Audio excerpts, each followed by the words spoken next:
Yes, and welcome back, all you wonderful weed heads, to another and brand new edition of Weed on Wrestling. I am, of course, Weed, aka Alan, your host that tries to stay stoned the most.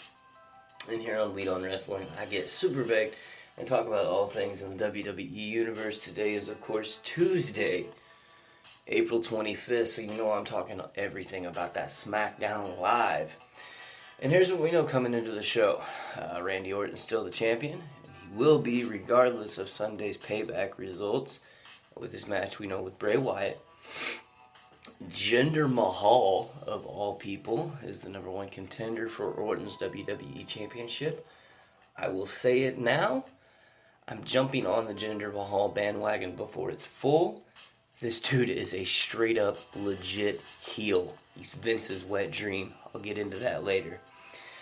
AJ Styles is owed a match versus the U.S. champion, whether it be Kevin Owens or Chris Jericho.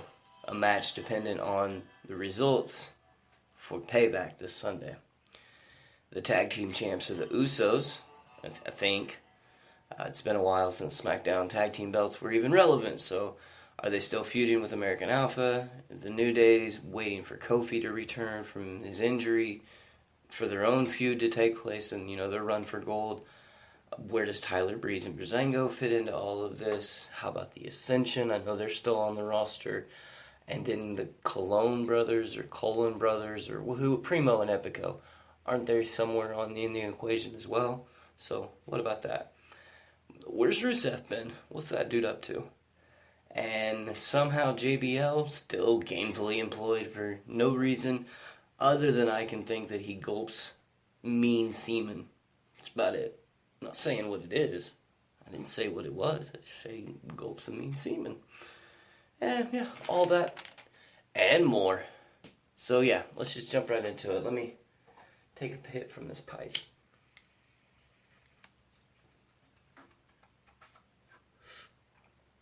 Alright. The actual show kicks off with a little bit of Dolph Ziggler action, being a dick to Shinsuke Nakamura. It was alright. He was making comparisons to Michael Jackson. I didn't really get that. The way I looked at it, it was like WWE again with Dolph Ziggler because he tries to be funny and he's not. It's like, it's clever, because he wears red and black. Get it? It's funny, right? Fuck off. Ziggler, he tries to cheap shot Nakamura. Shinsuke reverses it, and then, Ziggler just kind of runs away like the little bitch that he is. It was a good enough way to start the show. Shinsuke still ain't appeared wrestling on it, but whatever. To me, it's really nice to see new feuds get developed in a way that they have depth to them. You have invested interest. You want to know the results. You want to know the outcome. It's one of those things where you like to think about it, and that's what I like about this feud with Dolph. Yeah, I already had my favorite, but it's Shinsuke. Come on. Any question there? Speaking of having your favorites. Up next, AJ Styles, one of my personal favorites, takes on Baron Corbin in the first match of the night. Again. And then we get Kevin Owens on commentary on the announce table. Again. Oh, shit. It was already overcrowded. But at least we get Owens with his little pipe bombs and off-the-cuff comments. So, yeah. And mix that with the new look for AJ Styles. It had a little bit of black on red pants instead of his usual black on blue. So, yeah, something new, I guess. That was something new for the same old shit. But listen, the match was good, just like it always is every other time we've seen these guys compete against each other. It's hard-hitting, Styles with a good reversal, Corbin looking dominant as fuck. And Styles, he's phenomenal, as always. Corbin, on the other hand, he continues to just look improved and impressive week after week. It was nice. Styles, he finally gets the pin. He finally pins Corbin. That was good, and it was a nice little reversal there at the end to get the actual pin. You knew that it was going to happen eventually, and Owens tried his best to distract Styles and get him DQ'd and all that, but it never happened. And Styles got the win, but after the match, Owens and Corbin attack AJ Styles. Down comes Sami Zayn. He gets Baron Corbin off of, Styles, but then gets haluva kicked and he gets Corbin out of the ring, basically, and then Owens comes in, blindsides him. Owens left standing tall after he attacked Zayn and Styles, and yeah, he's left standing tall, looks strong, moving forward. I like it. Now we're going to see, I think, a Styles-Owen feud, and with Chris Jericho, where does he fit in? If he's not coming over, how about Sami Zayn? How is he in the equation? Are we looking at more Kevin Owens, Sami Zayn matches? Is that what we're doing? More Baron Corbin, Sami Zayn matches? Alright, whatever. Number 2 match of the night, and it was some sort of a beat the clock challenge. I was mentioning the tag teams, and I must have been reading my minds and my notes before the fucking show started, because damn, there was a lot of tag team stuff to get to. And it was a beat the clock challenge. Tag team division is subjected to fucking blasphemy again this week, but it was good. It was what it was. It was the first match with American Alpha versus the Clones. I don't know how you're going to say it. It's Primo and Epico, and it's part of this bullshit number 1 contender tag team championship scenario on SmackDown. Anyway, the actual match, yeah, it was alright. It was what it was, and I'll say that for it. It was a match. So it did have that going for it. It was an actual match. I'll give it, I guess, a thumb up. American Alpha picked up the victory, and they looked impressive, but they always look impressive. And it was a good time, a solid time of a 5-minute, 17-second match. Alright.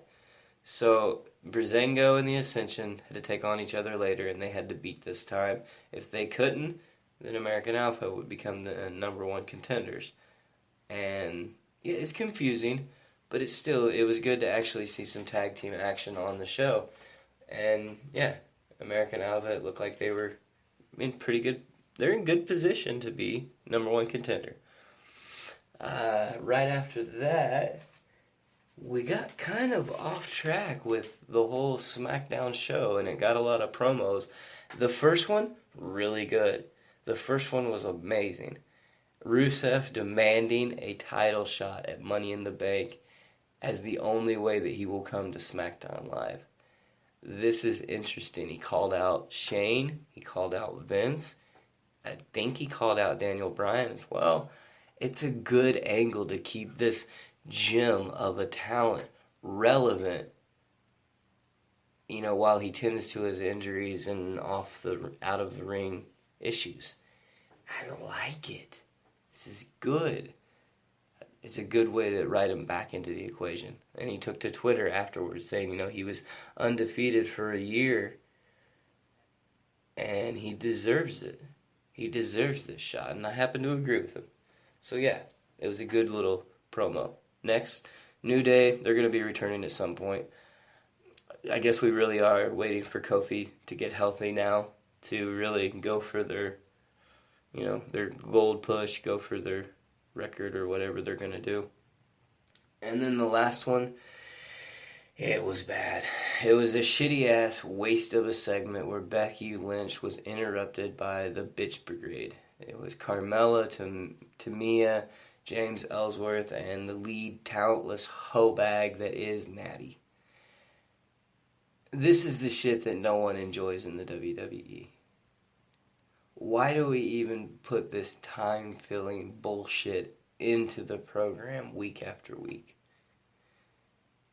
I mean, seriously, isn't there like some sort of Roman Reigns fucking hype video that you guys could doctor and throw on instead of this horse shit? I mean, I hate to say it, but anything is better than the storyline of jealous, catty bitches fucking up another woman's rise to success because they're not good enough to do it on their own or do it by themselves. I'm tired. of the 1980s fucking storyline writing for women. I thought we were past this with the women's revolution, but I guess we're not.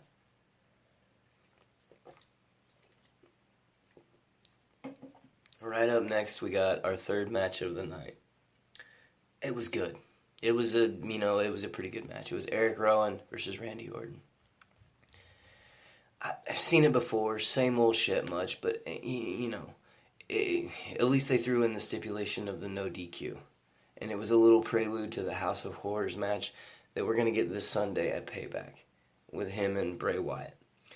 It was good, I guess. It was a little slow and a little clunky, but, that's what it is after all. Randy Orton, that's his style. It's kind of precise, precision, and all that, and I happen to like it. And it's always fun for me whenever I see weapons used in positive ways in the match. And plus, anytime the tables and kendo sticks are involved, I'm good. I'm happy. I found my happy place. We go to commercial break, and it was a little confusing. We go to commercial break, Eric Rowan is laying through a table. We come back from commercial break, Eric Rowan is beating the shit out of Randy Orton. And they don't reference it, and they don't talk about it for about 5 minutes. And I'm sitting there going, what the fuck's going on? And then finally, Tom Phillips says, I guess we should tell you what happened. And he hit him with steel steps. See a little bit of video, don't really talk about it, and then continue watching the match. I don't know. It was just... I don't understand why WWE cuts action from the in-ring performance. Because I know that the time that they spend wrestling isn't the time allotted. That can't we cut the stupid shit and put actual wrestling in? I mean, that's what I'm getting at. We just got off a promo where I said, can't we cut shit? And then here I'm looking for more stuff. You see the contradiction here, WWE. You see my problem. Anyway, Eric Rowan really is a non-selling asshole. But still, it was a hell of an ending to the match. He tried to spear him into the chair or whatever, and Orton moved. Rowan goes through the chair into the corner. And then an RKO, 1, 2, 3, and it's over. Orton wins. He looks strong going into Sunday's match with Bray. It was good. And he had a mic. He got a pretty decent promo. And I thought it was just to be ruined by none other than Jinder Mahal. Because Jinder Mahal came down and he ran his mouth and he fucking talked some stupid shit. And he ruined the flow of the show, and the crowd was fucking vocal about it. He fucked up. He stumbled over his words of what to call the title. He switched language, and then he got engulfed by the boos, and it was just bad. He tried to attack Randy Orton. Orton reversed it. He tried to DDT Mahal through the ropes. That didn't work because in come the Bollywood boys. Here's where shit got interesting. You could feel the heat from all the anger and all of the boos. It was kind of amazing to see the ultimate heel be born. If you really think about it, it's Vince's wet dream come into existence. He's big, he's sweaty, he's a man, he has veins popping out of his body in random places. He's foreign. He's from a demographic location that the WWE Network is newly and fresh available content in. Holy shit, Vince has to be nutting in his tighty whities right now. I mean, to gain even more heat, more hatred, and more premier heel work, Jinder Mahal went so far as he steals the damn belt, and he's seen driving away with it, yelling something in a foreign language. Oh, man. Holy shit, this is going to be interesting. A heel was born. Holy shit, what a twist of a segment on SmackDown Live. I dig it. I hate Jinder Mahal, but I'm supposed to. Jesus, it was one of those segments where I just was happy. I was just happy. because it's not every day that you get to see a heel be born, and we witnessed parts of it last week whenever he won the six-pack challenge, but it was nothing like this week. And I just think what's going to happen in the future. Because if they're smart, they're going to take a week off of him and Orton just to let it build. Orton searching for the belt, just to let it build. Oh man, what a segment.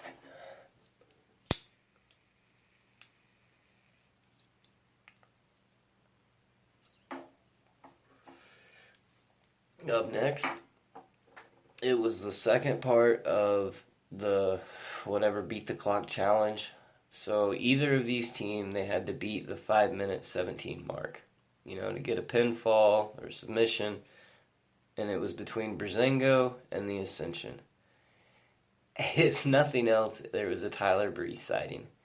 And Ascension started off the match, and they started off quickly. They seemed to be dominant, and they seemed to be hell-bent on getting a fast fucking pinfall. I mean, seriously, they tried a pinfall like 9 times within 20 seconds of the first minute into the match. Holy shit. And then it happened.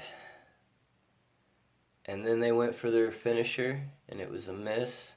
A little bit of clumsiness, but a kick, a super kick, heard round the world into whatever Breezango's fucking finisher is, because Fandango finished it off, and holy shit, holy fuck, oh my fucking god, Breezango, they got the victory under the time, and they are your new number 1 contenders against the Uso for the Smackdown Tag Team Championship.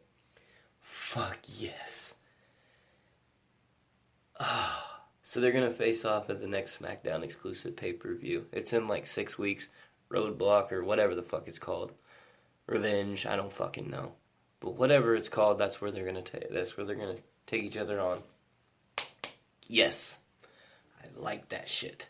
So yeah, my s'more moment of the night, is there any fucking question here? It's Tyler Breeze. And he's getting the push that he rightfully deserves. So yeah, WWE, give me some more of this shit. Give me some more of Breezango getting a title shot. I mean, I'm not the only one that's happy. Did you hear that crowd?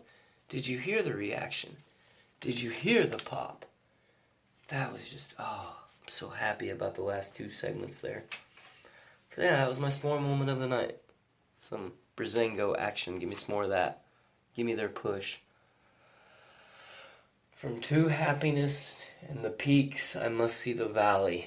I must go through the valley of shit in order to, rightfully absorb the happiness that is the high. So, that was the last match. It was the Women's Smackdown title match, the main event, match number 5 of the evening. 5 matches SmackDown tends to be pretty consistent with, and it was Charlotte versus Naomi. Gee, I wonder how long the Thunder Cunts or Bridge Brigade or whatever the fuck I call them hoe bags. I wonder how long it's going to take for them to interfere and ruin this chance for Charlotte Flair to regain her rightful place upon her throne, because she is, after all, the queen. But anyway, alright. Kind of go off on a rant here, but hear me out. There's a vast difference in characters here. I dig the whole contrasting of styles. And it's deeper than what it appears. Flair, it's in her DNA. I mean, 14 days in and she's already, after being drafted to SmackDown Live, and she gets a title shot. Naomi, complete different. She's a longtime veteran. She plugged along through the years. And then she finally gets her chance. She gets her title, and then she gets fucking injured. She has to, turn it back in. And then, come back. The triumphant return. She's in her hometown at WrestleMania.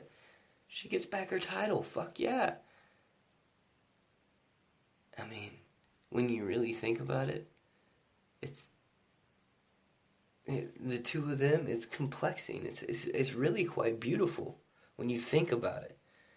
When you truly just ponder about it and just close your eyes and think about it in your mind, it's amazing. But when you open your eyes and watch it on a screen, it's fucking horrendous. It sucks. I mean, it just leaves me at a loss of adjectives for the word shit. The way that it ended, even more shittier. Because it was just as I predicted. It was just as predicted. The Bitch Brigade, Thunder Cunts, they come running down and ruin the match. It was the end of the show, and it was kind of deflating. The very end of it, very deflating. I mean, my overall feeling, I'll get to that, but let me first get into... Let's go with my what about me, what about Raven, missing superstar of the night. Well, there's a couple of them. Most of the stars, though, they seem to somehow make it into the show. It was a good way to see a lot of tag team action, but we were missing somebody. Where'd Cena get off to? I mean, where did he go? Is he on Raw? Is he on Smackdown? Did he get drafted? Did no one want him? No, it's not going to be him. New Day, they're 1/3 injured, so I understand that. Luke Harper, he was nowhere on the show. But no, not him either. How about the actual tag team champions?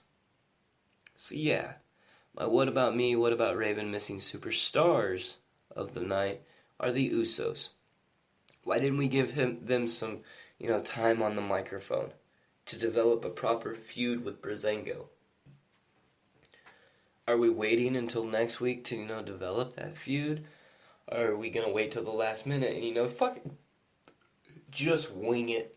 Just wing it at the last minute. Is that what we're doing? Because now I got to get into my botch of the night. My botch of the night goes into that human shit stain that is JBL. Look, every Tuesday, his words alone could write a novel on how to botch. Because he sucks behind a microphone. This week it was even more noticeable though. Even more than usual. Because every time this cum receptacle said the word clock, it sounded like JBL was saying cock. So yeah, JBL was repeatedly saying the phrase, beat the cock, on international television. Beat the cock. Are they gonna beat the cock? Usos, they gotta face the team that beats the cock. Yeah, botch much, you worthless bullying fuck-brain shit festival with legs and an oversized head. Fuck you very much, you botching motherfucker. Those are my thoughts on JBL. So let's get into my overall feelings on the show. What great storytelling it was. Proper feuds are being developed. Talent is being used the way that talented people should be used. I mean, we have a Kevin Owens AJ Styles feud to look forward to. Basically a dream match. We're gonna see. Baron Corbin fits in somewhere there. What about Shinsuke? Where's he fit in? Where's Shelton Benjamin fit in? Because he's going to come back sooner or later. I mean, holy fuck, I'm pumped. And SmackDown really doesn't matter when it comes to Sunday's show. Yeah, we have Jericho hanging in the balance, but it lost its flavor whenever the Bray Wyatt title match was dropped. The match is still on, the House of Horrors, and I'm excited about that, but it's not for the belt no more, so it don't mean as much. And it was enjoyable. But the show, it was one hell of a show. I mean, from the build of Jinder Mahal's heel turn, not heel turn because he was kind of always heel. He said he was coming back a different man, but now he's fucking ultimate heel. And then you have, Jinder Mahal, his work. He stole Orton's belt. That fact alone makes the show worthwhile. And then you have Breezango winning the match and winning the time, and they're the new number one contenders for the SmackDown Tag Team Championship. I mean, fuck yeah, I'm pumped. The fact that Nakamura hasn't competed on SmackDown, that isn't that big a deal to me, because at least WWE is taking the time to build a proper fucking feud. And it's with Dolph Ziggler, of all people. The Dolph Ziggler-Nakamura match, in my mind, when it takes place, it's going to be amazing. Yeah, we had Styles and Corbin, and yeah, they fought before, but this time, Styles finally got the pinfall. And now we have the Styles-Owens feud to look forward to. Ooh! That alone's got my attention. But no, we get more. We get more. The storytelling, the logic, the development of future tales. This show, it made it ideal for me tonight. It was a nice job on SmackDown Live. You keep doing shit like this and I'll keep tuning in and week out. Yeah, the ending of the show sucked. And yeah, there was a few shit moments in here and there. But I called it. I was expecting it. Whenever I expected it, I ain't that mad. Charlotte will eventually, she'll regain her throne. Eventually. And all will be right with the world. Eventually. We'll get there. There's a lot of story that still has to be told. And that's what I like about SmackDown. You tune in to see the superstars, because they have a lot of superstars there. So yeah. Again, it was a solid show. We had our highs, and then we ended on a definite low. But again, it was solid overall. Like I said, it was a good show. And moving forward, I'm excited.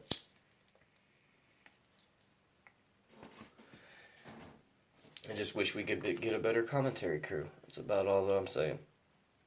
That's about all that I've got tonight. So what do you say we get the fuck out of here, huh?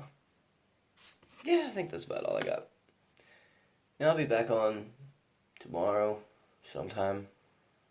205 Live, talking to me, 205 Live. You can find me in all the normal places. Weed On Wrestling. Again, that's at Weed On Wrestling, all one word. Weed On Wrestling. That's the Twitter handle. SoundCloud, iTunes, YouTube, and of course Spreaker. Again, that's Weed On Wrestling. You know how to find me. You guys take care of yourselves. Take care of each other. Let's get the fuck out of here.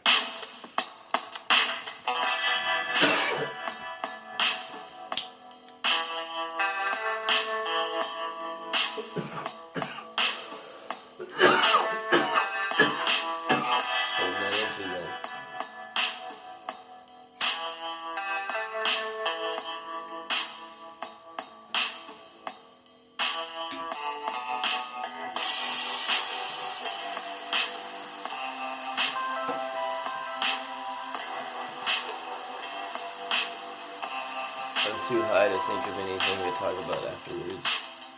So like you say, we just get the fuck out of here. Peace. Maybe. Yeah. Peace.